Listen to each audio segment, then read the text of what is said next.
আকাশে আজ সূর্যের দেখা নেই। ছাই রঙের গুটলি পাকানো মেঘের আড়ালে দিনের উজ্জ্বল আলো যেন ছুটি নিয়েছে। প্রকৃতিতে একটা শীতল শীতল ভাব। এত সুন্দর আবহাওয়ার মাঝেও সকাল সকাল সকাল ঘুম ভেঙে গেছে তোহার। নিজের উপর বেশ বিরক্ত বোধ নিয়ে বার কয়েক চোখ বন্ধ করে ঘুম আনানোর চেষ্টা করল সে। কিন্তু না, ঘুম আসার ছিটেফোঁটাও নেই তার টানা টানা চক্ষু জোড়ায়। অবশেষে উপায়ন্তর না পেয়ে গায়ের থেকে কাঁথাটা সরিয়ে বড় একটা হাই তুলে উঠে বসল তোহা। মাথাটা ভার ভার লাগছে, ব্যথাও করছে হালকা। গতকাল চুড়িগুলো সাজিয়ে গুছিয়ে রাখতে রাখতে ঘুমোতে বেশ রাত হয়ে গিয়েছিল। সেই রাতের বেলা ঘুমিয়ে আবার এই সকাল সকাল ঘুম ভাঙার ফিলিংটা একেবারেই অসহ্যকর। কয়েকবার আড়মোড়া দিয়ে বিছানা থেকে নেমে গেল তোহা। খোলা জানালার পর্দাটা সরিয়ে বারান্দার দরজাও খুলে দিল। রাতের ঝোলানো তোয়ালেটা উড়ছে, যে কোনো সময় একেবারের জন্য উড়ে যেতে পারে। দ্রুত পায়ে এগিয়ে সেটাকে হাতের মুঠোয় নিয়ে নিল তোহা।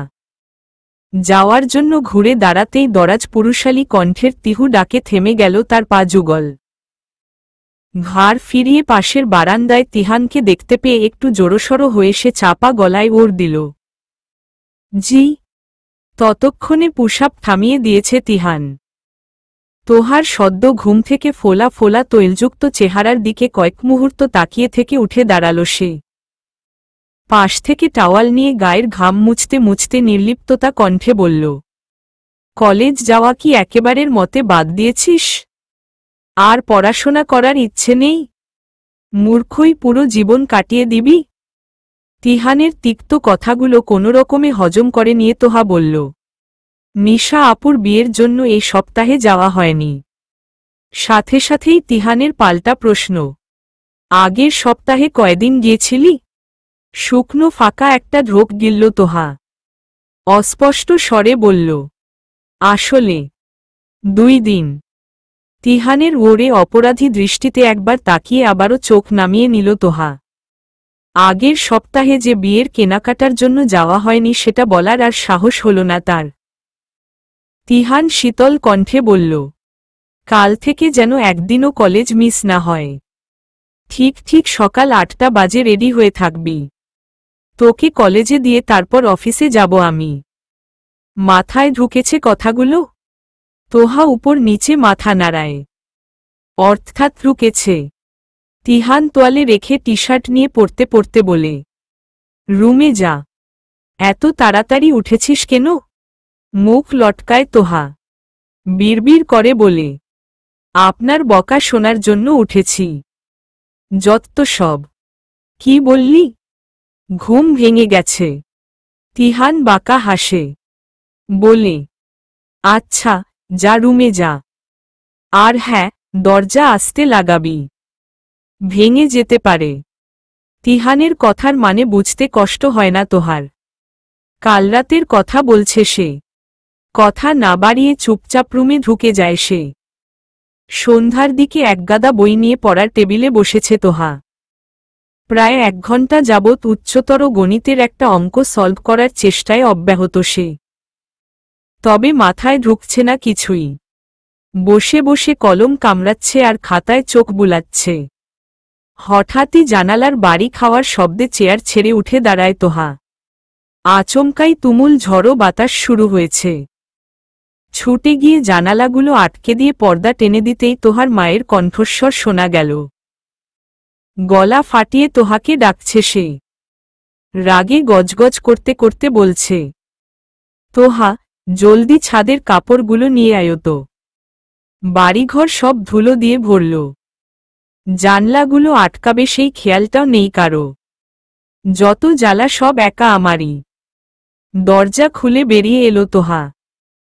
এই সন্ধ্যাবেলা ঝড়ো বাতাসের মধ্যে একা একা ছাদে যেতে যথেষ্ট ভয় করছে তার, তবুও মাথায় ওড়না টেনে 2-3 সিঁড়ি উপরে উঠতেই বাঁধল আরেক বিপত্তি। কারেন্টটাও চলে গেল। অন্ধকারে ডুবে গেল সিঁড়ি। তার উপর বোঝাই যাচ্ছে বাতাসের বেগ ক্রমশ বাড়ছে। ধুমধাম কিছু পড়ে যাওয়ার শব্দও হচ্ছে। দুরু দুরু কাপা মন নিয়ে অন্ধকারের মধ্য উপরের সিঁড়িতে পা রাখতেই একটা শক্ত হাত তার বাম হাতটা নিজের হাতের মুঠোয় নিয়ে নিল। এক মুহূর্তের ব্যবধানে জায়গাটা ফোনের ফ্ল্যাশলাইটের আলোতে আলোকিত হয়ে গেল। তিহান তোহার হাত টেনে উপরে উঠতে উঠতে ধমকে উঠে বলল, বেশি সাহস হয়ে গেছে তাই না? একা একা যাচ্ছিলি কেন? মা বলল কাপড়গুলো নিয়ে আসতে। তাই বলে এই ভর সন্ধ্যায় ধ্যাং ধ্যাং করে একা একাই ছাদে ছুটবি? আমাকে ডাকা যেত না? তোহা ওর দিল না, চুপচাপ উপরে উঠতে লাগল। ছাদে পা রাখতেই করতেই বুঝতে পারল বেশ ভালো ঝড় শুরু হয়ে গেছে। বৃষ্টি না নামা পর্যন্ত এ বাতাস থামবে না। মাথা নিচু করল তোহা। সামনে এগোতে নিলেই তিহান তাকে বাধা দিয়ে বলল, এখানেই দাঁড়া, কাপড় আমি নিয়ে আসছি। বলে একটু সামনে যেয়ে থেমে গিয়ে বলল, চোখ বন্ধ করে রাখো, ধুলো ঢুকবে। দেয়াল ঘেঁষে গুটিসুটি হয়ে দাঁড়িয়ে রইল তোহা। তার হাতের মুঠোয় তিহানের ফোন। তিহান দ্রুত কাপড়গুলো নিয়ে এসে তার হাতে ধরিয়ে দিল। ফ্ল্যাশলাইটের আলোতে তোহা স্পষ্ট লক্ষ্য করল তিহানের শার্টের বোতামগুলো উল্টাপাল্টা করে লাগানো। এমনকি শার্টটাও উল্টা। কোনোরকমে সেটা গায়ে জড়িয়েই যে সে এসেছে তা বুঝে আসতেই মনে মনে মিটমিটিয়ে হেসে উঠল সে। ঝড়ো বাতাসের মতো তার মনটাও তুমুল গতিতে এলোমেলোভাবে ছুটতে লাগল। ঘরে এসে কাপড়গুলো রেখে অলস ভঙ্গিতে বইখাতাগুলো গুছিয়ে রাখল তোহা। বিছানায় বসতেই খেয়াল হল তার হাতের মুঠোয় এখনো তিহানের ফোন। ছোট্ট একটা শ্বাস ফেলে আবারও উঠে দাঁড়াল সে।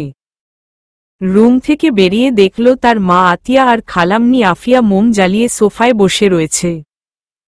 এই অন্ধকারেও খোশগল্পে মেতেছে দুই বোন। তুর্য আর বাবা বাসায় নেই, চোখের ডাক্তারের কাছে গিয়েছে। তার বাবার ইদানিং চোখের সমস্যা দেখা গিয়েছে। কাছে যেয়ে দাঁড়াল সে। মিনমিনে কণ্ঠে তিহানের ফোনটা দেখিয়ে বলল, আমি একটু খালাম্নিদের বাসায় যাচ্ছি মা। তিহান ভাইয়ের ফোনটা আমার কাছে তো, উনাকে দিয়ে আসি।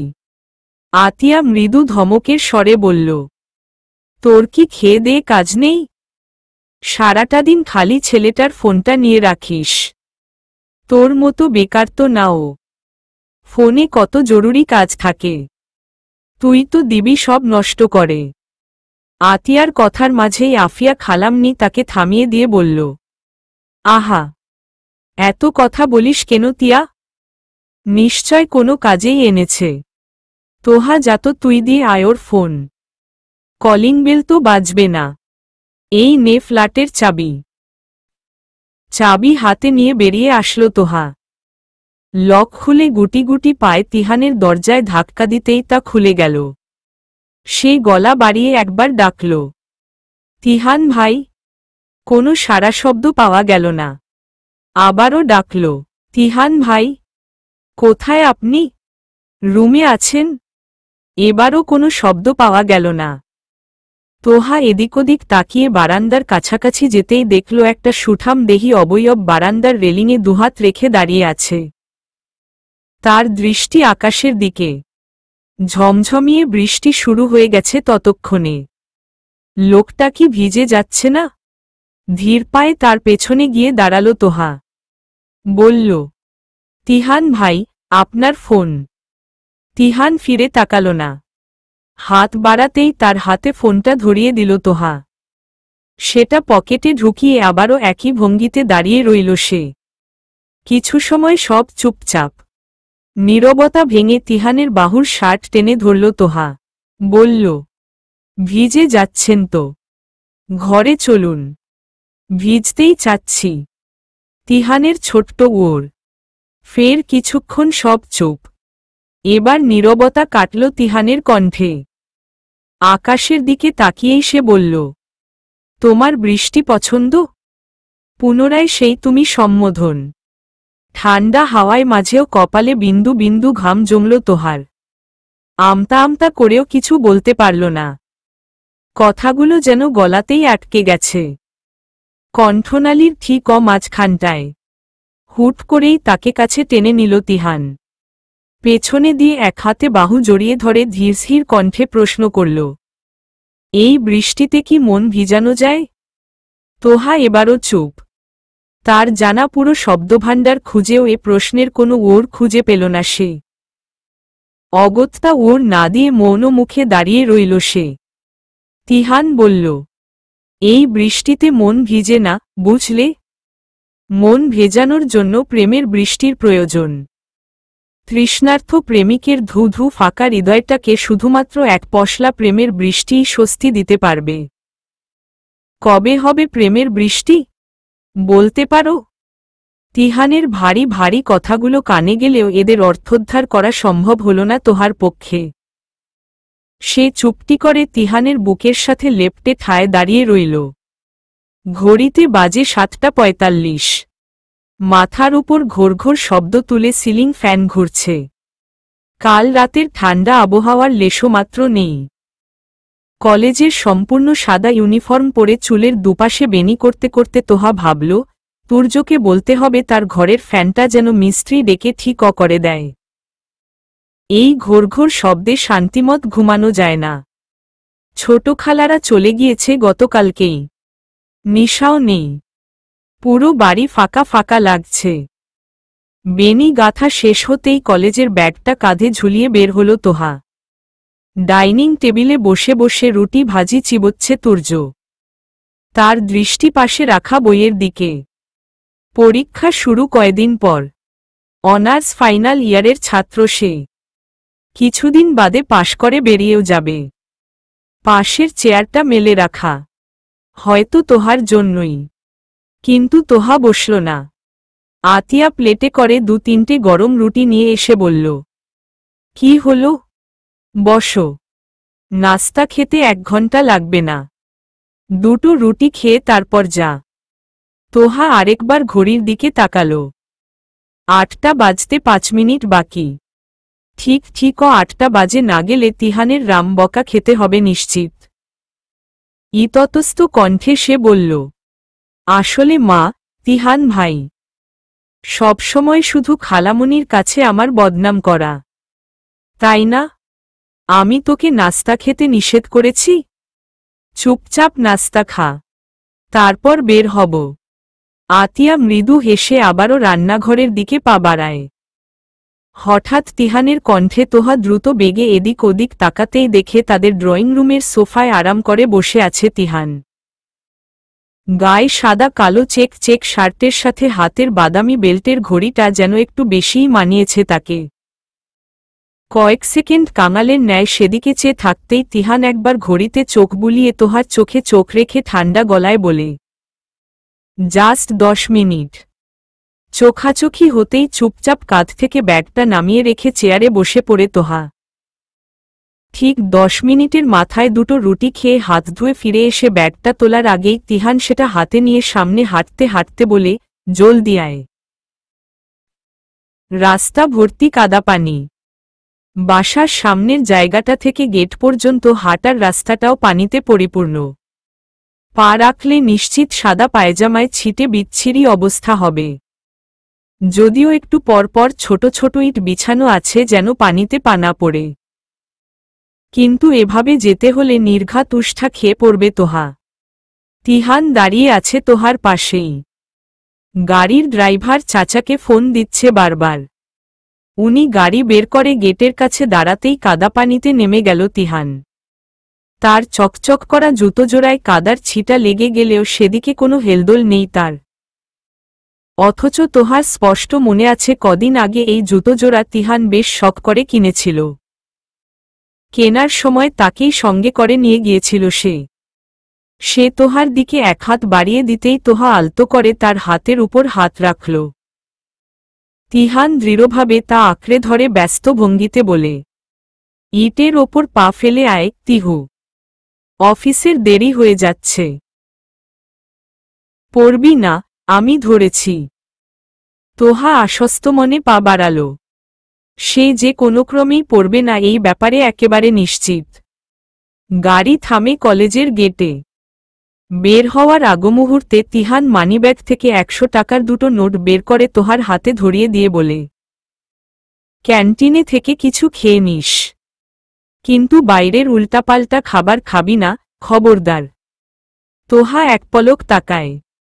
খবরদার শব্দটার মানে সে জানে। তিহান খবরদার বলেছে মানে কথার অমান্য হলে যে আসলেই খবর করে ছাড়বে, সে ব্যাপারে পূর্ব অভিজ্ঞতা আছে তার। সে টাকাটা তিহানের দিকে এগিয়ে নিচু গলায় বলে, আম্মু টাকা দিয়েছে তো, এটা লাগবে না। হাত বাড়ায় না তিহান। পূর্বের ন্যায় সাবলীল ভঙ্গিতে বলে, টাকা দিয়েছে তাই না? ব্যাগ চেক করত। টাকাটা কি আদৌ সঙ্গে এনেছিস তুই? তোহা এক বুক আত্মবিশ্বাস নিয়ে বলে, এনেছি, আমার মনে আছে। তিহান চোখ ছোট ছোট করে তাকায়। দুই হাত বুকের মাঝে ভাঁজ করে বলে, দেখা তো, আমাকে বের করে দেখা। ওরে প্রথমেই জামার বাম পকেট হাতড়ায় তোহা।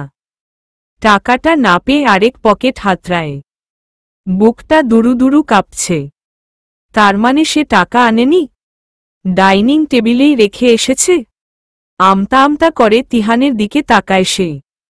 মিচমিচে কণ্ঠে বলে, আপনি তো দেখেছেন, তো তখন বলতেন টাকাটা আমি নিতে ভুলে গিয়েছি? তাহলেই তো নিয়ে আসতাম। তোর সাহস তো দিন দিন বেড়েই চলেছে রে। খালি মুখের উপর পাল্টা জবাব দেশ। দেব এক চর। যা ভেতরে ঢুক।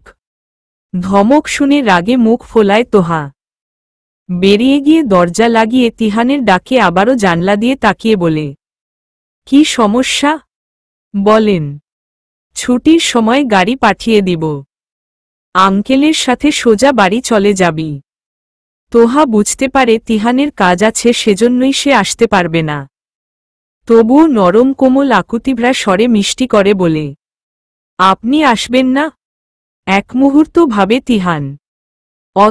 পর দৃষ্টি সামনের দিকে দিয়ে ছোট্ট করে বলে, আচ্ছা, আসব। কথাটা শোনামাত্র মুখে বিস্তর হাসি ফুটে উঠে তোহার। কাঁধে ব্যাগ ঝুলিয়ে নিয়ে সে গেটের ভিতর ঢুকতেই একটা দীর্ঘশ্বাস ফেলে ড্রাইভার আঙ্কেলকে গাড়ি স্টার্ট দিতে বলে তিহান। রাত প্রায় ৮টা। ক্লান্ত শরীরে বাড়ি ফিরেছে তিহান। গায়ের শার্ট ঘামে লেপ্টে আছে শরীরের সাথে। চুলগুলো এলোমেলো। দুপুরে তোহাকে বাসায় দিয়ে আবারও একটা জরুরি মিটিংয়ে ছুটেছিল সে। অফিসের কাজে আর নিজের হেলাফেলায় দুপুরের লাঞ্চ করা হয়নি। ক্ষুধায় পেট চো করছে। ঘরে ঢুকতে ঢুকতে সে বলল, মা, টেবিলে খাবার দাও, ক্ষুধা লেগেছে। আফিয়া রান্নাঘর থেকেই চেঁচালেন, ফ্রেশ হয়ে আয়। দিচ্ছি। তিহান আর কোনো কথা না বলে ঘরে ঢুকল। জুতোজোড়া কোনোরকম খুলে সোফায় হাত পা ছড়িয়ে গা এলিয়ে দিল। শার্টের বোতাম খুলে চোখ বন্ধ করে কিছু সময় সেভাবেই পড়ে রইল। একটু ঘুমাচ্ছন্ন ভাব আসতেই ধুম করে কিছু পড়ার শব্দে সচকিত দৃষ্টিতে চোখ মেলল সে। বিছানায় চোখ পড়তেই হাত পায়ের আর্ষ্টঅবশ ভাবটা কেটে গেল মুহূর্তেই। তার বিছানার ডানদিকের কোণ ঘেঁষে ঘুমিয়ে আছে তোহা। ঘুমের ঘোরে তোহার হাতে লেগেই পাশের টেবিল ক্লকটা নিচে পড়ে গেছে। উঠে যায় তিহান। ঠোঁটের কোণে মৃদু প্রশান্তির হাসি। তোহাকে টেনে বিছানার মাঝখানে শুইয়ে দেয় সে। গায়ে জড়ানো অগোছালো ওড়নাটা পাশে সরিয়ে রেখে গলা অবধি কাঁথা টেনে দেয়। পর ধীর পায়ে দরজা ভিজিয়ে বেরিয়ে আসে। রান্নাঘরে যেয়ে আফিয়াকে উদ্দেশ্য করে বলে, তিহু আমার রুমে কেন মা? আফিয়া চুলের গ্যাসটা নিভিয়ে দেয়। বাটিতে তরকারি বাড়তে বাড়তে বলে, বিকেলে এসেছিল। তোর শেলফ থেকে কোনো বই নিবে বলে রুমে ঢুকল। তারপর আমি যখন গেলাম তখন দেখি ঘুমিয়ে পড়েছে। তাই আর ডাকিনি। তুই ডেকে তুলে দে। তিহান কিছুক্ষণ চুপ থেকে বলল, না, থাক, ঘুমাক। আমি ফ্রেশ হয়ে আসি। তুমি খাবার দাও। আফিয়া হাসল, কিন্তু কিছু বলল না। রুমে ফিরে আসে তিহান। তোহার কাছে যেয়ে কপালের মাঝখানটায় আলতো করে ঠোঁট ছুঁয়ে বলে, আর কতভাবে মুগ্ধ করবে আমায়? এ মুগ্ধতার কি কোনো শেষ নেই? আমার চোখগুলোতে ক্লান্ত হয়ে পড়বে তোমার মুগ্ধতা দেখতে দেখতে। ইলিশ মাছের গরম গরম তরকারি দিয়ে ভাত খাচ্ছে তিহান। বেগুন আলু দিয়ে করা ইলিশ মাছটা আজকে একটু বেশিই স্বাদ হয়েছে। ছেলেকে তৃপ্তিভরে খেতে দেখে আফিয়া তার প্লেটে আরেকটু তরকারি তুলে দিয়ে বললেন, দুপুরে খাসনি তাই না? তিহান অমায়িক হাসল। আফিয়া নিমিষেই বুঝে গেল তার হাসির মানে। গ্লাসে পানি ঢেলে তিহানের সামনে দিয়ে ক্ষুণ্ণ কণ্ঠে বলল, কেন এমন করিস? সবার খেয়াল রাখতে পারিস অথচ নিজের বেলায় যত অবহেলা। তিহান আবারও হেসে বলল, এটা অবহেলা না মা। দেখো, আমি যদি আজ দুপুরে খেতাম তাহলে কি আর এমন রামক্ষুধা লাগত বলো? আর এত ক্ষুধা লেগেছে বলেই খাবারটার স্বাদ কয়েকগুণ বেড়ে গিয়েছে। খাবারটা আরও বেশি মজার লাগছে।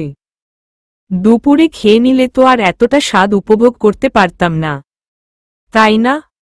Every action has an equal and opposite reaction, বুঝলা? আফিয়া বিরক্তিকর কণ্ঠে তেতে উঠে বলল, হয়েছে, ও তো বোঝা লাগবে না আমার। তোর এই পটল তোলা কথাবার্তা তোর কাছেই রাখো। আফিয়ার কথা শুনে ভাত চিবানো বন্ধ করল তিহান। ভ্রু কুঁচকে তাকিয়ে বলল, পটল তোলা কথাবার্তা মানে? ছেলের প্রশ্নে আফিয়া বোকা হেসে বলল, জানি না, মুখে আসলো তাই বলে দিলাম। হাস্যোজ্জ্বল কণ্ঠে তুমিও না মা, বলে আবারও খাওয়ায় মনোনিবেশ করল তিহান। বাস্তবিকই প্রচণ্ড ক্ষুধা লেগেছে তার। পেট ভরে খাওয়া শেষ করে পানির গ্লাসটা হাতে তুলে নিতেই আফিয়া টেবিল গোছাতে গোছাতে বলল, আতিয়াকে বলে এসেছি, তোহা আজ আমাদের এখানেই থাকবে। কেন? এমনিই ইচ্ছে হলো। তোর সমস্যা হবে? তাহলে থাক। ঢকঢক করে পানি গিলে নিয়ে আস্তে করে গ্লাসটা টেবিলে রাখল তিহান। তারপর নিচু গলায় বলল, না, ঠিক আছে, বলে আগের মতোই শান্ত স্বাভাবিকভাবে হাতটা ধুয়ে রুমে চলে গেল। মনের চাপা খুশিটা নিজের প্রশস্ত বুকের মাঝেই খুব যত্নে চাপা পড়ে রইল। এখনো ঘুমে আছে তোহা, গভীর ঘুমে। শুধু শরীরের ভাবভঙ্গিটা পরিবর্তন হয়েছে। একটু আগে গুটিসুটি হয়ে ঘুমাচ্ছিল, আর এখন আষ্টেপৃষ্ঠে তিহানের কোলবালিশ জড়িয়ে ধরে বিছানা জুড়ে ছড়িয়ে ছিটিয়ে ঘুমিয়ে আছে। এতক্ষণ ঘুমের কারণে তৈলাক্ত হয়ে গেছে মুখ। থুতনির আর ঠোঁটের উপরের জায়গাটায় বিন্দু বিন্দু ঘাম জমেছে। আঙ্গুলের উল্টোপিঠ দিয়ে খুব সন্তর্পণে ঘামটা মুছিয়ে দিয়ে নিষ্পলক দৃষ্টিতে কয়েক মিনিট চেয়ে থেকে তিহান। ঠোঁটের কোণে ছোট্ট হাসির মলিন রেখা। পাশের টেবিল থেকে ফোনটা নয়নে সোফায় যেয়ে শটান হয়ে শুয়ে পড়ল সে। পিঠ ব্যথা করছে, একটু ঘুমাতে পারলে ভালো হতো। কিন্তু সোফায় ঘুমানো আর না ঘুমানো তার কাছে সমান। আরাম করে শোয়া না গেলে আর কিসের ঘুম? একবার ঘড়িতে চোখ বুলিয়ে কান্ত পরিশ্রান্ত নয়নজোড়া বন্ধ করল সে। কিন্তু দেহ কি আর সেসব নিয়ম মানে? তার অবসন্ন দেহ সোফাতেই মানিয়ে নিল একচোট ঘুমিয়ে নেয়ার জন্য। মস্তিষ্ক শান্ত হয়ে ঘুমে বিভোর হয়ে আসতেই মেয়েলি কণ্ঠের মিষ্টি ডাকে আবারও ঘুমন্ত মস্তিষ্ক সজাগ হয়ে উঠল তার। কপালে ভাঁজ ফেলে চোখ খুলতেই আবছাভাবে তোহাকে দেখতে পেল সে। তার দিকে ঝুঁকে গিয়ে নিচু স্বরে ডাকছে তোহা, তিহান ভাই, আপনি খাটে গিয়ে ঘুমান। আপনার কষ্ট হচ্ছে এখানে। কপালে ভাঁজ আরও খানিকটা গাঢ় হল তিহানের। কণ্ঠে ধমকের রেশ তুলে সে বলল, তোকে কি আমার কষ্ট হিসেব করতে বলেছি? বেশি কথা না বলে যাত। জ্বালাস না। বলে চোখ বুঝতে নিলে তোহা আবারও বলে উঠল, আমাকে বকা দিচ্ছেন, দেন। তবুও খাটে যেয়ে ঘুমান। সত্যি খুব ক্লান্ত দেখাচ্ছে আপনাকে। তিহু, সিরিয়াসলি আমি চর বসিয়ে দিব তোকে। মেজাজ খারাপ হচ্ছে কিন্তু। তাদের কথোপকথন আরও বাড়ার আগেই আফিয়ার কণ্ঠ শোনা গেল। তা শোনা মাত্রই তোহা দ্রুত সরে গিয়ে তিহানের থেকে নিরাপদ দূরত্বে গিয়ে দাঁড়াল। সেকেন্ডের মাঝে গলা বাড়িয়ে তিহানকে ডাকতে ডাকতে সেখানে উপস্থিত হল আফিয়া। ততক্ষণে উঠে বসেছে তিহান। তার চোখজোড়া ঘুম ঘুম হলেও বার কয়েক পিটপিট করে পলক ফেলে সেটাকে লুকিয়ে ফেলল সে। গলা ঝেড়ে সাবলীল কণ্ঠে বলল, বলো মা, কোনো দরকার? আফিয়া কিঞ্চিত হেসে বলল, আসলে বাবা, তোহার তো বেগুনে অ্যালার্জি। ইলিশের তরকারি তো ও খেতে পারবে না। আমি তো বলেই গিয়েছিলাম, আর ফ্রিজেও মুরগি টুরগি কেনা নেই যে রেঁধে দিব। তোর বাবা তো কাল সকালে বাজারে যাবে। 9:30 বাজতে চলল। ওর ক্ষুধা পেয়েছে নিশ্চয়। তুই একটু কষ্ট করে ওর জন্য মোড়ের দোকান থেকে বিরিয়ানি নিয়ে আয়। তোহা এতক্ষণ নীরব দর্শকের মতো সব শুনলেও এ পর্যায়ে এসে আপত্তি করে বলল, না না খালামনি, দরকার নেই। আমি এখন এমনেও বাসায় যাব। বাসায় যেই খেয়ে নিবনে, চিন্তার কিছু নেই। তোকে বাসায় যেতে দিলে তো যাবি। তোর মাকে বলে এসেছি আমি, আজকে এখানেই থাকবি। তোহা কাতর নয়নে তাকালো। এই ক্লান্ত শরীরে তিহান আবার মোড় পর্যন্ত যাবে বিরিয়ানি আনতে ভাবতেই মনটা খারাপ হয়ে গেল তার। মিনমিনে কণ্ঠে আফিয়ার দিকে চেয়ে সে বলল, তিহান ভাই তো খুব ক্লা। বলার আগেই তিহান জোরালো কণ্ঠে ঝাড়ি দিল, তুই অনেক বেশি কথা বলিস তিহু। চুপ করে বসে থাকতে পারিস না? সব বলে ড্রেসিং টেবিল থেকে মানিব্যাগটা পকেটে ভরে বেরিয়ে যেতে যেতে জিজ্ঞাসু কণ্ঠে বলল, আর কিছু খাবি? মৃদু গতিতে দুপাশে মাথা নাড়াল তোহা। তিহান আর কোনো কথা না বলে দ্রুত বেরিয়ে পড়ল। তিহান বেরিয়ে যেতেই আফিয়া বসল তিহানের বিছানায়। তোহাকে পাশে বসিয়ে মুহূর্তেই নানা আলাপে আড্ডা জুড়ে দিল সে। কোনোরকম ঠেসে ঠুসে 1 প্লেট বিরিয়ানি খেয়ে হাঁফিয়ে উঠেছে তোহা। হাত ধুয়ে যেয়ে তিহানের বিছানায় বসতেই তিহান ফোন থেকে চোখ সরিয়ে বলল, আবার এখানে কেন? যা, তোর জন্য বরাদ্দ রুমে যা। তোহা নির্বিকার ভঙ্গিতে চেয়ে হাই তুলে বলল, খালামনি তো এখানেই আসতে বলল। তিহান ভ্রু কুঁচকে তাকাল। প্রশ্ন করার আগেই আফিয়া এসে বলল, তুই ড্রয়িং রুমে ঘুমাতে পারবি না তিহান? গেস্টরুমটা তো পরিষ্কার করা হয়নি, ধুলোটুলো জমে আছে। তাছাড়া কাল দেখলাম ফ্যানটাও নষ্ট হয়েছে। তপ্ত শ্বাস ছাড়ল তিহান। মৃদু হাসার চেষ্টা করে বলল, পারবো মা, তুমি নিশ্চিন্তে যেয়ে ঘুমাও। আফিয়া স্বস্তির শ্বাস ফেলে প্রস্থান করতেই উঠে দাঁড়াল তিহান। ধীর পায়ে এগিয়ে গিয়ে তোহার পাশ থেকে বালিশ নিতে গিয়ে অনেকটাই কাছাকাছি এসে পড়ল দুজনে। তোহা থমকাল। শ্বাস আটকে তিহানের দিকে তাকাতেই তার জলজল ঘোর লাগা চাহনির বিপরীতে দৃষ্টি নেমে গেল তার। তিহান আরও একটু কাছে এসে নেশাক্ত কণ্ঠে বলল, এমনেও এই ঘরে ঘুম হবে না আমার। তোমার শরীরের তীব্র মেয়েলি ঘ্রাণটা একদম মস্তিষ্কের নিউরনে গিয়ে ঠেকছে। আজ তো নয়ই, বরং আগামী 2 দিনও এই ঘরে ঘুমানো অসম্ভব, একেবারেই অসম্ভব। ঘুমহীন চোখজোড়া মেলে রাতজাগা নিশাচর পাখির মতো তাকিয়ে আছে তোহা। সন্ধ্যাবেলা এত ঘুমিয়েছে যে এখন কেনক্রমেই ঘুম আসছে না। অনেকক্ষণ যাবৎ এপাশ ওপাশ করে শেষমেশ উঠে বসল তোহা। চুলগুলো কোনোরকম পেঁচিয়ে হাত খোপা করে বিছানা থেকে নামল। আসার সময় খোলা চুলে এসেছিল, বিধায় চুলের কাঁটাটা সঙ্গে আনেনি। খোপা আলগা হয়ে আসছে বারবার। অন্ধকারেই গুটি গুটি পা ফেলে ওয়াশরুমে ঢুকল সে। ওয়াশরুমের আলো জ্বালিয়ে মুখে 3-4 বার পানির ঝাপটা দিয়ে বেরিয়ে আসল। মুখ মোছার জন্য কিছু নেই। গায়ের ওড়নাটাও খসখসে জর্জেট কাপড়ের। এটা দিয়ে মুখ মুছলে চামড়ায় ঘষা লাগে খুব। ঘরের লাইট জ্বালায়নি, যদি দরজার ফাঁক দিয়ে আলো যেয়ে তিহানের ঘুম ভেঙে যায় এই ভয়। মুখ না মুছেই আস্তে করে শব্দহীনভাবে রুমের দরজাটা খুলল সে। ড্রয়িং রুম জুড়ে নীল আলোর ডিমলাইটের ছড়াছড়ি। কেমন ভুতুড়ে একটা পরিবেশ। বড় সোফাটায় শটান হয়ে শুয়ে আছে তিহান। মাথার পিছের বালিশটা মেঝেতে গড়াগড়ি খাচ্ছে। বালিশের জায়গাটা দখল করেছে তার বাম হাত। মাথার নিচে বাম হাত দিয়ে শুয়েছে সে। লম্বা দেহ জায়গা হয়নি সোফায়। পা জোড়া সোফা ছেড়ে বেরিয়ে গেছে অনেকটা। তোহা পা টিপে টিপে এগিয়ে যায়। তিহানের ফর্সা চেহারায় নীলাভ আভাস যেন ক্ষণে ক্ষণে তার অতি আকর্ষণীয় চেহারা আরও বেশি আকৃষ্ট করে তুলছে।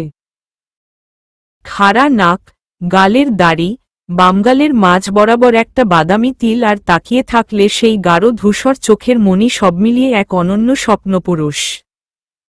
তোহা ঠোঁট এলিয়ে হাসল। হাতের তর্জনী দিয়ে হালকা স্পর্শে গালের তিলটা ছুঁয়ে দিল। মেঝের বালিশটা উঠিয়ে অনেকটা ঝুঁকে গিয়ে এক হাত তিহানের ঘাড়ে ঢুকিয়ে আলতো করে মাথাটা উঠিয়ে বালিশটা নিচে দিতে নিলেই বাঁধল বিশাল বিপত্তি। তার খোপা খুলে গিয়ে পুরো চুল বিছিয়ে পড়ল তিহানের মুখের উপর। মুখ দিয়ে আধুনিটা বের করতে নিয়েও থেমে গেল তোহা। ঠোঁট কামড়ে ধরে বালিশটা নিচে দিয়ে তিহানের মাথাটা রাখতেই তিহান ঘুম জড়ানো কণ্ঠে বলে উঠল, চুলগুলো সরা তিহু, তোকে কি আমি বলেছি বালিশ দিতে? তোহা আতকে উঠল। হৃদস্পন্দন যেন থেমে গেল কিছু সময়ের জন্য। ঠোঁটটা আরো জোরে কামড়ে ধরে আস্তে করে চুলগুলো সরিয়ে উঠে যেতে নিলেই তিহান তার হাত ধরে আটকে দিয়ে চোখ মেলে বলল, জাস্ট চুলগুলো সরাতে বলেছি, তোকে সরতে বলিনি।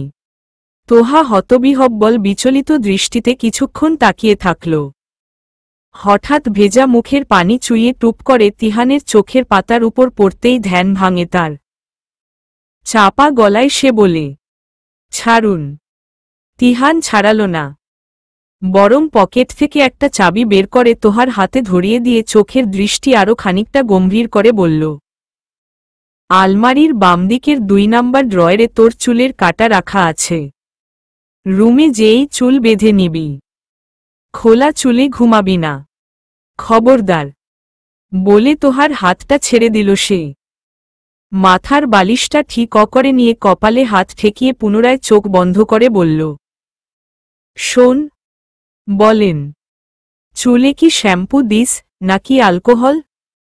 ঘোর লাগা জড়ানো কণ্ঠে কৌতূহল নিয়ে বলে তিহান।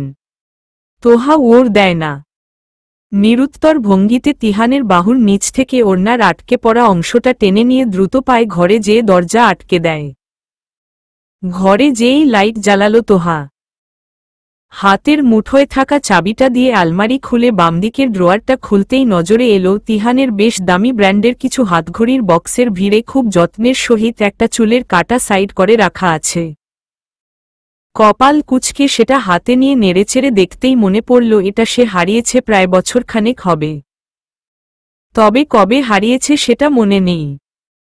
আরও কয়েকবার কাটাটা নেড়েচেড়ে দেখে নিয়ে মুচকি হেসে সেটা আগের জায়গায় রেখে দিল তোহা। এত যত্নের সাথে রাখা জিনিসটা আবারও নিজের অযত্নের মাঝে হারিয়ে ফেলার ঝুঁকিটা নিল না আর। আলমারিটা আটকে দিয়ে আশেপাশে তাকায় তোহা। তিহান তাকে বলেছে চুল বেঁধে ঘুমাতে, বলেনি যে এই কাটা দিয়েই চুল বাঁধতে হবে। শুধু চুল বাঁধলেই হবে তা সে যাই দিয়েই বাঁধুক না কেন। চুলগুলো উঁচু করে খোপা করে টেবিলে রাখা কলমদানি থেকে 2টো কলম ঢুকিয়ে শক্ত করে তা আটকে ফেলে তোহা। এ কাজে একেবারে পাকা হাত তার। সারারাত বালিশের সাথে যুদ্ধ করলেও এ খোপা খুলবে না। খিচুড়ির গন্ধে মৌ মৌ করছে পুরো ফ্ল্যাট। সকাল থেকেই ঝিরিঝিরি বা মাঝারি বেগে বৃষ্টি হচ্ছে। সরকারি ছুটিতে কলেজ বন্ধ আজকে। কি দিবস জানি আছে। সকাল সকাল এসে শাওয়ার নিয়ে চুল শুকানোর জন্য ফুল স্পিডে ফ্যান ছেড়ে ফোন নিয়ে বিছানায় বসেছে তোহা। বাজে প্রায় 10:30। আতিয়ার ভুনা খিচুড়ি বানানো শেষ প্রায়। এখন সে ব্যস্ত ইলিশ মাছ ভাজতে। ভুনা খিচুড়ির সাথে ইলিশ ভাজা এ বাড়ির সকলেরই প্রিয় খাদ্য। বৃষ্টির দিন হলে প্রায়শই এটা রান্না করে সে। গরম গরম ইলিশ ভাজাগুলো কড়াইয়ে তুলতে তুলতে সে হাঁক ছাড়ল। তোহা খাবারগুলো টেবিলে নিয়ে সাজাত। আসছি বলে উঠে দাঁড়ায় তোহা। চুল শুকিয়ে এসেছে প্রায়। ঘরের ফ্যানটা বন্ধ করে দিয়ে রান্নাঘর থেকে খাবার নিয়ে এসে টেবিলে সুন্দর করে সাজিয়ে রাখে। সবশেষে পিস করে কাটা লেবু নিয়ে এসে রাখতেই কলিং বেল বেজে ওঠে। দ্রুত পায়ে যেয়ে দরজা খুলতেই দেখে তিহান দাঁড়িয়ে আছে। পরনে খয়েরি রঙের গেঞ্জি আর কালো ট্রাউজার। চুলগুলো ব্রাশ করা সুন্দর মতো। সর সামনে থেকে। এমন সং সেজে দাঁড়িয়ে আছিস কেন? তোহা সরে দাঁড়ায় না, বরং একদম এগিয়ে এসে রাস্তা আটকে প্রতিবাদী কণ্ঠে বলে ওঠে, আমাকে আপনার কোনো দিক দিয়ে সং মনে হচ্ছে তিহান ভাই? তিহান জ্বালাময়ী হাসি হেসে বলে, আপাতত সব দিক থেকেই। শুনেছিস? এবার সর, নয়তো দেব এক থাপ্পড়। আপনি কথায় কথায় আমাকে থাপ্পড় দিতে চান কেন? আমার গালটা কি আপনার নিজস্ব সম্পদ? তিহান ওর দেবার আগেই আতিয়া চেঁচিয়ে বলেন, তিহান এসেছে তোহা, ওকে তাড়াতাড়ি টেবিলে বসাতো। খিচুড়ি ঠান্ডা হয়ে যাচ্ছে। সেই কখন ডেকেছি। একরাশ বিরক্তি আর রাগ নিয়ে পথ ছেড়ে দাঁড়ায় তোহা। তিহান ধীরগতিতে জুতো খুলে পাশে রেখে এগিয়ে যাওয়ার আগে তোহার কানে ফিসফিসিয়ে বলে, শুধু গাল নয়, গোটা তুমিটাই আমার নিজস্ব সম্পদ। বলে আর এক মুহূর্ত সময় নষ্ট না করে হনহন করে হেঁটে টেবিলে যেয়ে বসে সে। আতিয়া নিজেই এসে তার প্লেটে খাবার তুলে দেয়। তোহাকে উদ্দেশ্য করে বলে, তুইও বসে পড়, আমার রান্না আছে। ছেলেটা একা বসে খাবে নাকি? আতিয়া কথাটা বলতেই তার দৃষ্টির অগোচরে নিজের পাশের চেয়ারটা টেনে দেয় তিহান। আদেশসূচক চোখের ইশারায় তোহাকে সেখানে বসতে বলতেই তোহা বিনা বাক্য ব্যয় চুপচাপ সেখানে বসে পড়ে। তুর্য আর খালু কোথায় খালামনি? তুর্য বোধহয় এখনো ঘুমাচ্ছে। রাত জেগে পড়াশোনা করেছে তো তাই আর ডাকিনি। যখন উঠবে তখন খাবে। আর তোর খালু গিয়েছে কোনো কাজে। ছুটির দিনেও তার কাজের শেষ নেই। তিহান মৃদু হাসল। তাদেরকে খাবার দাবার বেড়ে দিয়ে ব্যস্তভাবে আবারও রান্নাঘরে ছুটল আতিয়া। বাড়ির কাজে সেই মহিলাটা সাহায্য করে, সে আজকে আসেনি। সেজন্যই কাজের ভারটা আজ একটু বেশি। খুব মনোযোগ দিয়ে ইলিশের কাঁটা ছাড়ানোর চেষ্টা করছে তোহা। সবসময় আতিয়াই তার মাছের কাঁটা বেছে দেয়, কিন্তু আজ কাজের চাপে সে সেটা করতে পারছে না। তোহাও আগ বাড়িয়ে ডাকেনি। অনেকক্ষণ বাদে ব্যর্থ হয়ে সে যখন মাছের টুকরাটা সাইডে রেখে প্লেটে ডিম ভাজা তুলে নিতে যাচ্ছিল, ঠিক তখনই অনেকগুলো কাটা বাছা মাছ তার প্লেটের কোনায় রাখে তিহান। তোহা বিস্মিত নয়নে তাকাতেই সে নিজে খাবার চিবাতে চিবাতে বলে, চুপচাপ খাবি, বেশি কথা বলবি না। এতগুলো লাগবে না তো, আমি এত খাই না। দ্বিধাগ্রস্ত কণ্ঠে বলে তোহা। তিহান এক পলক তাকিয়ে স্বাভাবিক গলায় বলল, তুই কতটুকু খাস আর না খাস আমার জানা আছে, তোর বলতে হবে না। তবে এখন প্লেটে যতগুলো খাবার রাখা আছে সবগুলো না শেষ করলে এতটুকু বলেই চোখ রাঙায় তিহান। তোহা কিছুক্ষণ বিড়বিড় করে বাধ্য মেয়ের মতো পুরো খাওয়াটা শেষ করে। তিহান যে এতক্ষণ নিজের খাওয়া শেষ করে তাকে পর্যবেক্ষণ করছিল, ব্যাপারটা তার নজরেই আসেনি। খাবার শেষে পানির গ্লাস হাতে নিতেই তার মুখের সামনে ইলিশ মাছের বড় এক টুকরো ডিম তুলে ধরে তিহান। নির্বিকার ভঙ্গিতে বলে, হা কর। এই ডিমটা আফিয়া নিজে তিহানের প্লেটে তুলে দিয়েছিল। ইলিশ মাছের ডিম তিহানের খুব বেশি পছন্দের, তাই আর এই এতটুকু ডিমই হয়েছে আজকের মাছটায়, তাই সেটা তিহানকেই দিয়ে গিয়েছে আফিয়া। মুখটা একটু সরিয়ে নেয় তোহা। ইতস্তত কণ্ঠে বলে, না, এটা আপনি খান। তিহান তার ঠোঁটের সাথে টুকরাটা ঠেকিয়ে ধরে বলল, আমি হা করতে বলেছি। কিন্তু তিহু। নিচু কণ্ঠেই গর্জে উঠল তিহান। এবার ছোট্ট করে মুখ খুলল তোহা। নিমিষেই পুরো ডিমটা তার মুখে ঢুকিয়ে দিয়ে ছোট্ট করে শ্বাস ফেলল তিহান। পর উঠে দাঁড়িয়ে হাত ধুয়ে এসে আতিয়াকে বলে চুপচাপ দরজার দিকে পা বাড়াল। মাথার উপর প্রখর সূর্যতাপ। জ্বলন্ত আগুনের মতো উত্তাপ ছড়িয়ে দিচ্ছে সূর্য। তোহার কলেজ ছুটি হয়েছে প্রায় ২০ মিনিট আগে। ব্যস্ত নয়নে বারবার ঘড়ি দেখছে তিহান, পরক্ষণেই মাথা তুলে অস্থির দৃষ্টিতে চোখ বুলিয়ে যাচ্ছে গেটের এপার থেকে ওপার। এই গরমের মধ্যেও তার পরনে ফুলহাতা সাদা শার্ট। অফিস থেকে এখানে এসেছে সে। তাড়াহুড়োয় শার্টের হাতাটা গুটিয়ে নেয়ার খেয়ালটাও হয়নি। ঘাড় গলা ঘেমে নিয়ে একাকার। মেয়েটা এখনো বের হচ্ছে না কেন? এত দেরি হয় নাকি? ক্লান্তিতে চোখ বন্ধ করে মুখ ফুলিয়ে কয়েকবার জোরে জোরে শ্বাস ছাড়ল তিহান। পর চোখ মেলতেই তোহাকে বের হতে দেখে সতীর্ণী শ্বাস ফেসে দ্রুত পায়ে হেঁটে এগিয়ে গেল সে। তোহার কাঁধ থেকে বইখাতা ভরা ভারী ব্যাগটা নিজের হাতে নিয়ে তপ্ত কণ্ঠে বলল, এত দেরি করলি কেন? আমি কি তোর পার্সোনাল ড্রাইভার যে ঘন্টার পর ঘন্টা অপেক্ষা করব? ইডিয়ট! কপালে ভাঁজ ফেলে তাকালো তোহা। প্রতিওরে কিছু বলতে যেয়ে তিহানের ঘামে ভেজা শার্ট দেখে চুপ হয়ে গেল সে। মনে মনে ভাবল, আসলেই বেশি দেরি হয়ে গিয়েছে। আরও একটু তাড়াতাড়ি বেরোনো উচিত ছিল। অনুশোচিত নিচু কণ্ঠে সে বলল, সরি। এক পলক তাকালো তিহান। চোখে মুখে স্পষ্ট মন খারাপের ছাপ ফুটে উঠেছে তোহার। মনে মনে হাসল তিহান। তারপর মুখ বাঁকিয়ে হাতের বাহুতে কপালের ঘামটুকু মুছে নিয়ে হাত বাড়িয়ে তোহার দিকে মেলে দিয়ে নরম গলায় বলল, আয়। তোহা ক্ষীণ হেসে শক্ত করে তার হাতটা জড়িয়ে ধরতেই সামনের দিকে পা বাড়ায় তিহান। তার সাথে পা মিলিয়ে তোহাও হাঁটতে শুরু করে। গাড়ির সামনাসামনি যেতেই পা দুটোকে থমকে দাঁড়া করিয়ে দেয় তোহা। তিহানকেও আটকানোর জন্য তার হাতে টান দিতেই তিহান ঘাড় ফিরিয়ে বিরক্তিকর কণ্ঠে বলে, কি হয়েছে তিহু? তোহার দৃষ্টি সামনে থাকা আইসক্রিমওয়ালার দিকে। তিহানের ডাকে সে আবদার মাখা মিষ্টি কণ্ঠে বলে, কিনে দিন না প্লিজ। তোহার দৃষ্টি অনুসরণ করে আইসক্রিমওয়ালার দিকে চোখ পড়তেই তিহান গম্ভীরভাবে বলে, একদম না। এই গরমের মধ্য হুট করে আইসক্রিম খেলে ঠান্ডা লেগে যাবে। চুপচাপ মুখ বন্ধ করে সামনে হাঁট। তোহা দৃষ্টি ছোট করে কাতর কণ্ঠে বলে, তিহান ভাই, একটা খেলে কিছু হবে না। তিহু। তিহানের ধমকে কাজ হয় না।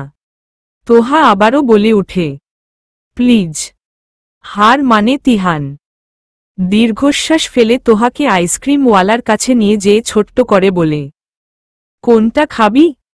জলদি নে। তোহা মুচকি হেসে একটা চকলেট ফ্লেভারের আইসক্রিম তুলে নিতেই তিহান টাকাটা মিটিয়ে দিয়ে ব্যঙ্গাত্মক কণ্ঠে বলে, এটা যে নিলি, খেতে পারবি? মাখিয়ে ফেলবি তো জামা কাপড়। ততক্ষণে আইসক্রিমের কাগজটা খুলে ফেলেছে তোহা। ছোট একটা কামড় দিয়ে সে দৃঢ় কণ্ঠে বলে, মাখবে না। তিহান অবিশ্বাসের দৃষ্টিতে তাকায়। একটু পর কি হবে সেটা তার অজানা নয়। গাড়িতে বসে আছে তারা। গাড়ি চলছে আপনগতিতে। এসির বাতাসে ঘাম শুকিয়ে গেছে তিহানের। চোখের ক্লান্তি ভাবটাও কেটেছে অনেকটা। রাস্তার জ্যামে একটু পরপরই থেমে যাচ্ছে গাড়ি। তিহানের কপালে বিরক্তির ভাঁজ। আজকে ড্রাইভার আঙ্কেলকে নিয়ে আসেনি। অগত্যা তাকেই ড্রাইভ করতে হচ্ছে। তোহার আইসক্রিমটা অর্ধেক খাওয়া শেষ না হতেই গলে যেতে শুরু করেছে দ্রুত সেটা চেটেপুটে খেতে গিয়ে ইতিমধ্যে ঠোঁটের কিছু অংশ মাখিয়ে ফেলেছে সে। কয়েক মিনিট যেতে না যেতেই একটা বড় একটা অংশ গলে পড়ে যেতে নিলেই দ্রুত গাড়ি ব্রেক করে তোহার থুতনির নিচের অংশে হাত পাতে তিহান। ফলস্বরূপ তিহানের হাতের উপর পড়ে আইসক্রিমের টুকরোটা। সঙ্গে সঙ্গে আরও 2-3 ফোঁটা আইসক্রিম তার শার্টের হাতার উপর পড়তেই তোহা আতকে উঠে বলে, আরে কি করছেন? হাত সরান। শার্ট মেখে যাচ্ছে তো। তিহান ওর না দিয়ে জানালা দিয়ে হাতের আইসক্রিমটা ফেলে দিয়ে গাড়ির সামনের ড্রয়ার থেকে পানির বোতল বের করে তেতো কণ্ঠে বলে, কি যে করিস তিহু? দরজাটা খুলতো। হাতটা ধুয়ে দেই। পরিষ্কার হাতটা দিয়ে ঠেলে দরজা খুলে তোহা। তিহান ঝুঁকে গিয়ে পানির বোতল খুলে যত্ন করে তোহার হাত ধুইয়ে দিয়ে বোতলটা তোহার হাতে দিয়ে বলে, পানি ঢাল। তোহা মুখ গোমরা করে তিহানের হাতের উপর পানি ঢালে। হাতটা পরিষ্কার হলেও ফকফকে সাদা শার্টের হাতাতে চকলেট কালারের দাগগুলো লেগেই থাকে। তিহান আবারও সিটে বসে তোহার হাত থেকে বোতলটা নিয়ে আগের জায়গায় রেখে দেয়। তিহানের হাতার দিকে তাকিয়ে তোহা মৃদু কণ্ঠে বলে, আমাকে বাসায় দিয়ে আপনি এখন অফিসে যাবেন না? হ্যাঁ, কেন? তাহলে শুধু শুধু হাতায় দাগগুলো লাগালেন কেন? কেমন দেখাচ্ছে? তিহান তৎক্ষণাৎ কোনো ওড় দেয় না। তবে তোহাকে গাড়ি থেকে নামিয়ে দেওয়ার আগমুহূর্তে তার চোখের দিকে তীক্ষ্ণ দৃষ্টি ক্ষেপ করে কণ্ঠে গাম্ভীর্য নিয়ে বলে, তোমার থেকে ইম্পর্টেন্ট কিছুই না, অন্তত এসব বিষয় তো নয়ই। মনে রেখো, পরন্তু বিকেলের আরক্তিম গধূলিবেলা লাল কমলা সূর্য একটু একটু করে হেলে পড়ছে পশ্চিম আকাশে। বারান্দার রেলিংয়ে দুহাত রেখে অদ্ভুত দৃষ্টিতে সেদিকে তাকিয়ে আছে তোহা। চোখের পাতা নিভু নিভু হয়ে আসছে বারংবার। বেশ খানিকক্ষণ গভীরভাবে পর্যবেক্ষণের পর তার মনে পড়ল একটা কথা, সূর্যের দিকে বেশিক্ষণ অর্থাৎ চোখ না সরিয়ে একদৃষ্টিতে তাকিয়ে থাকা যায় না। এ কথাটা সে আগে থেকে জানলেও কখনো প্রমাণস্বরূপ দেখা হয়নি। আজ দেখল, আসলেই সূর্যের দিকে বেশিক্ষণ তাকানো যায় না, চোখ জ্বালা করে, আপনা আপনিই চোখের পাতা বন্ধ হয়ে যায়। এবার চোখজোড়া সত্যি সত্যিই বন্ধ করে ফেলল তোহা। আনমনে ভাবল, তিহান ভাইয়ের চোখের দিকেও তো তাকিয়ে থাকা যায় না, বেশিক্ষণ তো দূর, এক পলকও তাকানো যায় না। আচ্ছা, তার চোখ জোড়াও কি সূর্যের মতো জ্বলন্ত, নাকি সে মানুষটাই জ্বলন্ত, ভস্মকারী, যার সংস্পর্শে এলে ভয় হয়, ভরসাপূর্ণ ভয়, যে কিনা কেবল মুখের কথা দিয়েই তার ছোট্ট শরীরের অভ্যন্তরে থাকা রন্ধ্রে রন্ধ্রে, শিরায় উপশিরায় পর্যন্ত কাঁপুনি ধরিয়ে দিতে পারে? এতটুকু ভাবতেই চোখ মেলে ফেলল তোহা। এলোমেলো, অগোছালো, ফাঁকা ফাঁকা লাগছে মস্তিষ্ক। মাথা নুইয়ে রেলিংটা আরো শক্ত করে চেপে ধরে সে। কানে বাজছে তিহানের তুমি সম্বোধন করা সম্মোহনী কথাগুলো। ভাবে, এই কথাগুলো শুনলে কি আদৌ কোনো কিশোরীর আবেগী মন শান্ত হয়ে থাকতে পারে? উনি কি বুঝেন না এই বাক্যগুলো আমাকে প্রচণ্ডভাবে প্রভাবিত করে? ইচ্ছে হয় সকল বাধা নিষেধ উপেক্ষা করে আমি তুমুল গতিতে তার বুকে আছড়ে পড়ি। সন্ধ্যা হয়ে এসেছে। পড়ার টেবিলে মনোযোগ সহকারে পড়তে বসেছে তোহা। এখন চলছে গরমকাল। মোটামুটি 1 বছর পর আগামী গরমকালে তার উচ্চ মাধ্যমিক। পড়াশোনায় তেমন সিরিয়াসনেস না থাকলেও হেলাফেলাও নেই তার। মোটামুটি মাঝারি সারির শিক্ষার্থী সে। ভালোও নয়, আবার ফেল করার মতো খারাপও নয়। বাড়ি প্রায় ফাঁকা। তুর্য গেছে ঢাকার বাইরে, তার কোনো এক ঘনিষ্ঠ বন্ধুর বাড়িতে। তাও আবার একদিনের জন্য নয়, গুনে গুনে 3 দিনের জন্য। বন্ধুর বড় ভাইয়ের বিয়ে। তাকে যেতেই হবে, বন্ধুর মা বাবা পর্যন্ত তাকে ফোন করে বলেছে। অগত্যা দাওয়াত রক্ষার জন্য এই পড়াশোনার মাঝেও ছুটেছে সে। তোহার বাবা গেছে অফিসের কাজে, ফিরবে আগামী পরশু। মাঝে মধ্যেই অফিসের কাজে এহেন ছোটাছুটি করতে হয় তাকে।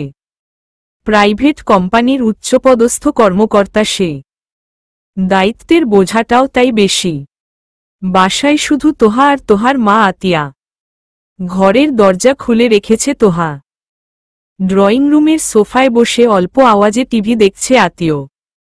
তোহা এখান থেকে তাকে স্পষ্ট দেখতে পারছে। মনটা খারাপ হচ্ছে একটু। আগে নিশার সাথে সারাক্ষণ খুনসুটিতে মেতে থাকত, এখন কেমন একা একা লাগে। তুর্য বরাবরই কম কথা বলে আর পড়াশোনায় ডুবে থাকে। তার সাথে হাসি মজা করার উপায় নেই। ঘড়িতে বাজে 7:30। ড্রয়িং রুমের কোনায় রাখা ল্যান্ডফোন বেজে উঠল। আতিয়া তখন সহির দৃষ্টিতে মনোযোগের সহিত নাটক দেখছে। ল্যান্ডফোনের অবিরাম শব্দে তিক্ত কণ্ঠে সে বলল, তোহা, এসে ফোনটা তোলো। ঘর থেকে তোহার ওর এলো না। আতিয়া আবারও গলা বাড়িয়ে ডাকল, তোহা। কোনো সাড়া শব্দ নেই। এবার বিরক্তি নিয়ে পিছে তাকাতেই খেয়াল করল টেবিলে মাথা রেখে গভীর ঘুমে আচ্ছন্ন হয়ে আছে তোহা। উপায় না পেয়ে নিজেই উঠে গেল সে। ফোনটা কানে নিতেই এমন একটা খবর পেল যা শুনে তার অন্তরাত্মা পর্যন্ত কেঁপে উঠল। কথা শেষে খট করে ফোনটা কেটে গেল। চোখে পানি নিয়ে তোহাকে ডাকার জন্য হাত দিয়ে ছুঁয়ে দিতেই তুমুল অস্থিরতায় ছটফট করে উঠল তার মন। গা কাঁপিয়ে জ্বর এসেছে তোহার। ঘুমের মাঝেই মেয়েটা কাঁপছে, ঠোঁট শুকিয়ে কাঠ। গ্রাম থেকে আতিয়ার মা ফোন করেছিল। তার বাবার অবস্থা ভালো না, অনেকদিন যাবতই অসুস্থতায় ভুগছিলেন সে। আজ সকাল থেকে নাকি কেমন নির্জীব হয়ে আছেন, শুধু নিজের মেয়েদেরকে দেখতে চাচ্ছেন। কোনো অঘটন ঘটার আগে এখনই তাকে আর আফিয়াকে রওনা হতে বলেছেন তার মা। ছোট মেয়ে অর্থাৎ তোহার ছোট খালা আনিয়া ও নাকি একটু আগে খবর শুনেই রওনা দিয়েছে গ্রামের উদ্দেশ্য। আফিয়া আর আতিয়া মিলে ধরাধরি করে খাটে শুইয়ে দিয়েছে তোহাকে। প্যারাসিটামল খাইয়ে দেয়া হয়েছে। আতিয়ার কপালে চিন্তার ভাঁজ স্পষ্ট। একদিকে নিজের বাবা আর আরেকদিকে অসুস্থ মেয়ে। কই যাবে সে? বাসায় কেউ নেই যে তোহাকে রেখে যাবে। খালি বাসায় একা একা অসুস্থ মেয়েটা কিভাবে থাকবে? তাছাড়া রান্নাবান্নাও করা নেই। এই জ্বর নিয়ে তোহা রান্না করতে পারবে না। সবদিকেই বিপদ। চোখের পানি ছেড়ে দিয়ে আতিয়া সিক্ত কণ্ঠে বলল, আপা তুমিই যাও, আমি থাকি। আব্বাকে বইল তোহার জ্বর, তাই আসতে পারি নাই। ধমকে উঠল আফিয়া। বলল, তুই তো জানিস তিয়া, আব্বা সবচেয়ে বেশি তোকেই আদর করে। আর এখনো তোর নামই বলছে বেশিবার। তোর দুলাভাইকে ব্যবস্থা করতে বলে এসেছি। একটু পরই রওনা দিব আমরা তিনজন। কিন্তু আপা তোহা?